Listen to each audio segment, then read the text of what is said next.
네, 안녕하세요. 저번 영상에 이어 두 번째 영상으로 찾아뵙게 된 후드의 삶입니다. 저는 현재 웨스트 프로그램 단기 11기 참여자이며 웨스트 프로그램 공식 서포터즈로 활동하고 있습니다. 네, 오늘의 영상 주제는요.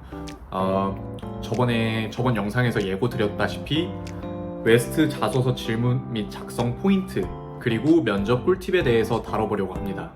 제가 웨스트 프로그램 자소서에서 가장 중요하게 생각했던 포인트 3가지에 대해서 먼저 설명을 드릴 건데요. 우선 첫 번째, 웨스트 프로그램이 어떤 인재상을 원하는지 잘 파악할 것 인데요. 이전에 웨스트 프로그램을 다녀온 선배들이나 이전 기수 분들의 후기들을 통해서 알 수 있었던 사실이 있었는데 바로 웨스트 프로그램에서 요구하는 특정 인재상이 존재한다는 것이었어요.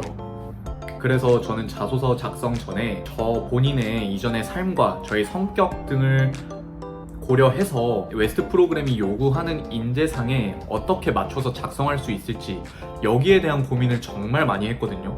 정말 많이 했어요. 고민 결과 제가 파악한 바로는 웨스트 프로그램이 원하는 인재상은 힘든 과정 속에서도 긍정적인 마인드를 유지하고 뭐라도 배우려고 하는 자세를 가진 인재를 원하는 것 같더라고요. 그래서 여러분들도 저나 혹은 다른 서포터즈 분들이나 주변 지인들이 계신다면 그들을 통해서 정보를 많이 얻으시고 웨스트 프로그램이 과연 어떤 인재를 원할까, 그리고 본인의 삶을 어떻게 결부지을 수 있을까, 여기에 대한 고민을 충분히 하는 시간을 가지셨으면 좋겠습니다. 두 번째, 이거 정말 중요하죠.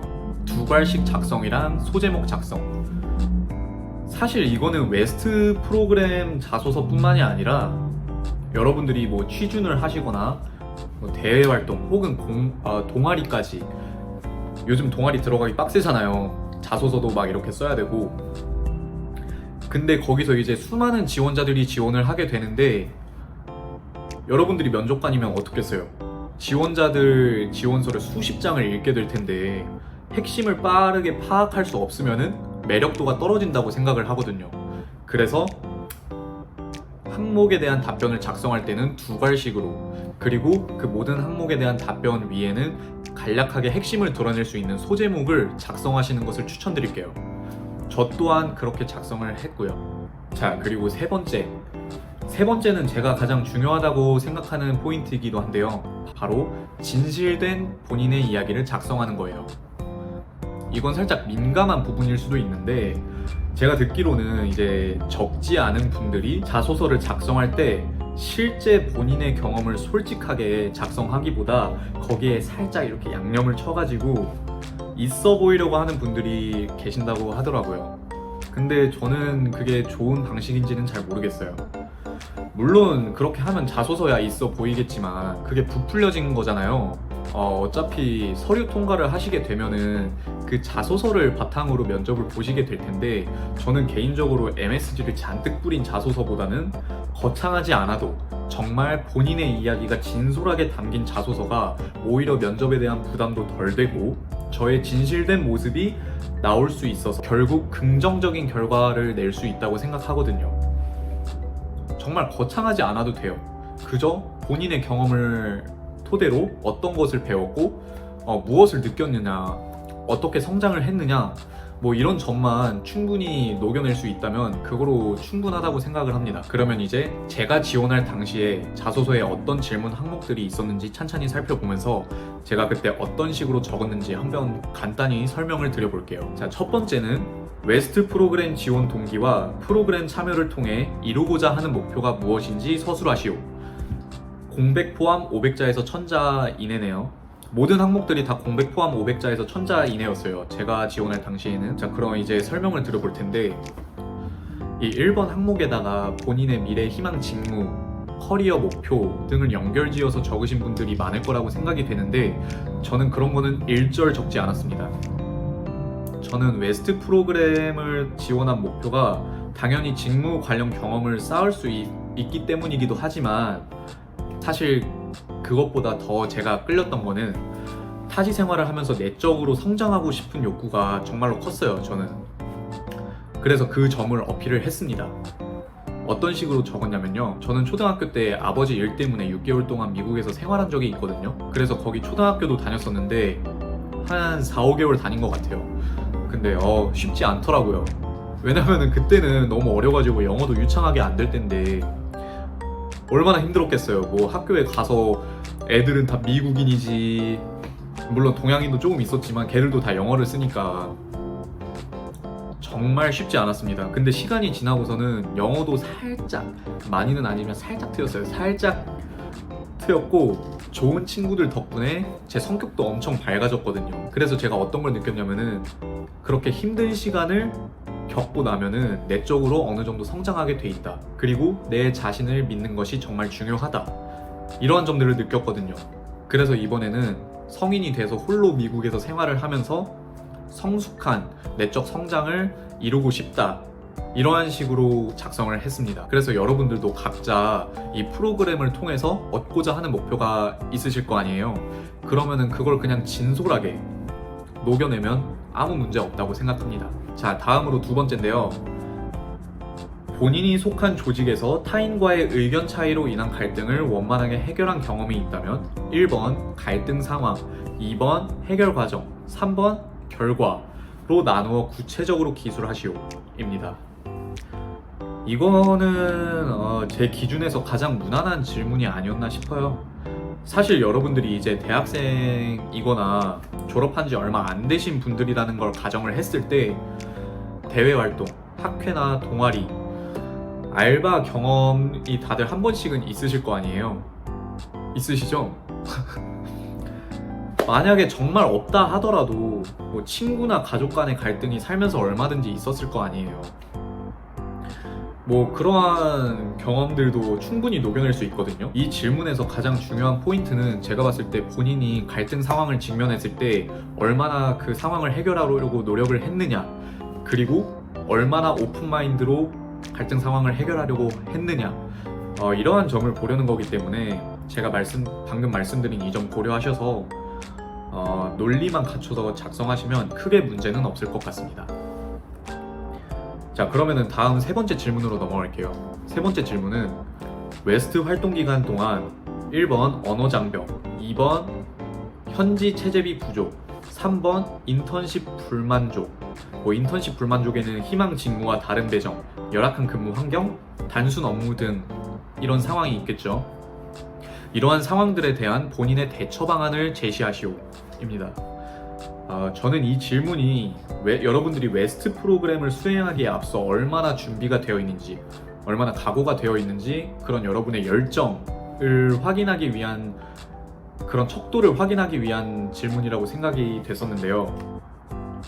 사실 한국장학재단에서 여러분들이 생활비를 지원받는다고 해도 웨스트 인턴십은 대부분 무급이라 현지 생활비가 얼마든지 부족해질 수 있거든요. 정말 부족해질 수 있어요. 그리고 인턴십이기 때문에 정말 거창한 스펙을 쌓을 수 있을 거라는 기대는 살짝 접으시는 게 나아요. 그리고 저희는 한인 회사가 아니라 미국 회사에서 인턴십을 수행하기 때문에 충분히 언어 장벽이나 문화적 차이로 인한 갈등 상황을 직면할 수 있단 말이에요.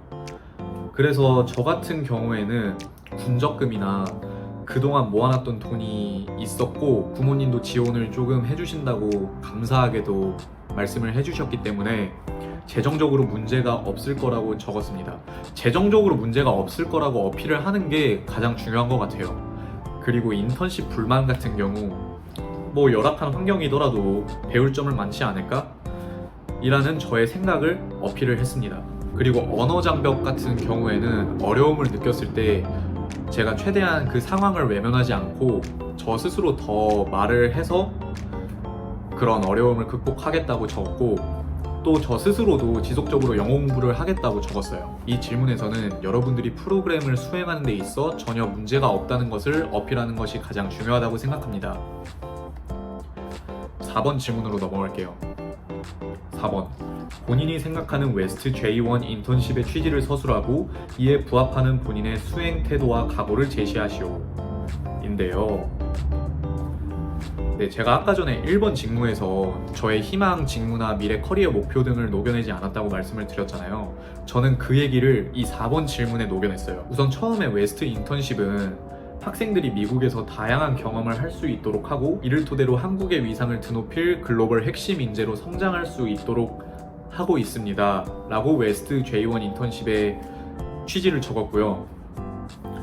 여기서 핵심 키워드는 당연히 글로벌 핵심 인재가 되겠죠. 이 키워드를 가지고 여러분들이 생각하시는 취지를 저와 비슷하게 자유롭게 적으시면 될 것 같아요. 그리고 저는 영화 산업과 마케팅 쪽에 관심이 많거든요. 미국이 또 영화 산업의 메카잖아요. 그리고 멜팅 팟이라는 말이 있을 정도로 다양한 인종이 섞여서 사는 국가이기도 하고요. 그래서 저는 나의 미래 직무를 위해서 미국 경험이 꼭 필요하다. 책임감, 끈기, 적극성을 가지고 이 프로그램에 성실히 임하겠다 라고 작성을 하였습니다. 그래서 여러분들이 이 질문에 대한 답변을 작성하실 때는 프로그램의 취지가 여러분들의 미래 직무와 어떻게 연결될 수 있는지, 그리고 여러분들이 얼마나 각오가 되어 있는지 이 부분을 최대한 잘 설명하시면 될 것 같습니다. 다음으로는 면접 꿀팁으로 넘어가 볼 텐데요. 사실 제가 면접을 본 지 조금 오래돼서 구체적인 면접 질문들이 기억이 나진 않지만 그래도 여러분들이 이 말만큼은 꼭 하면 안 된다 싶은 건 있거든요. 그 부분에 대해서 한번 설명을 드려볼게요.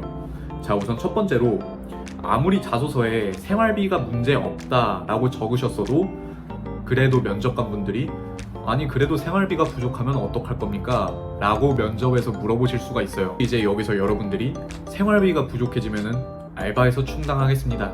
부업해서 충당하겠습니다. 광탈입니다. 이 말만큼은 절대 하시면 안 돼요. 여러분들 비자가 J1이잖아요. J1 비자로 프로그램에 참가하시는 분들은 이제 인턴십 외에 따로 부업을 하거나 알바를 해서 수익을 창출하는 것이 법적으로 금지가 되어 있어요. 그래서 만약에 여러분들이 뭐 알바를 해서 돈을 버시게 된다면 프로그램 규정 위반이라 여러분들이 받은 지원금을 다 환급하셔야 될 수도 있고, 그리고 프로그램이 중단되고 여러분들은 귀국을 하셔야 됩니다, 한국으로. 그래서 이 말만큼은 꼭 하시면 안 돼요. 여러분들 힘들게 자소서 서류 통과까지 하셨는데 면접까지 와서 어처구니 없는 답변을 해서 떨어지면 너무 억울하잖아요. 그래서 꼭 기억하셔가지고 면접까지 잘 보셨으면 좋겠습니다. 그리고 한 가지가 더 있는데, 면접관 분들이 이렇게 물어보실 수가 있어요. 만약에 여러분들이 인턴십을 하는 회사에서 여러분들에게 취업 제의를 했다.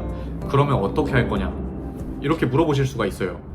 근데 이때 절대 취업해서 미국에 정착하겠다 라고 말씀하시면 안 됩니다. 웨스트 프로그램의 취지가 이제 프로그램을 통해 참가자분들을 글로벌 핵심 인재로 성장시켜서 그들의 역량을 한국에 환원시켜서 한국의 위상을 드높이는 거거든요. 그래서 이 질문을 만약에 면접장에서 받으신다면 무조건 한국으로 돌아와서 여러분들이 느끼고 배운 것들을 한국에 환원을 하겠다, 한국의 위상을 드높일 수 있도록 활용을 하겠다, 이런 식으로 답변을 하셔야 됩니다.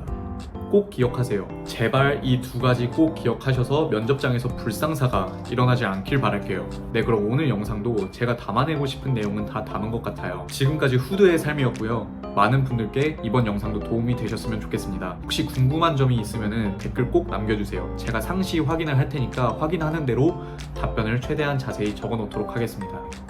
그러면 저는 다음에 어학원 생활 소개, 그리고 인턴십 구직 과정을 주제로 한 영상으로 찾아뵙겠습니다. 여러분 건강하세요.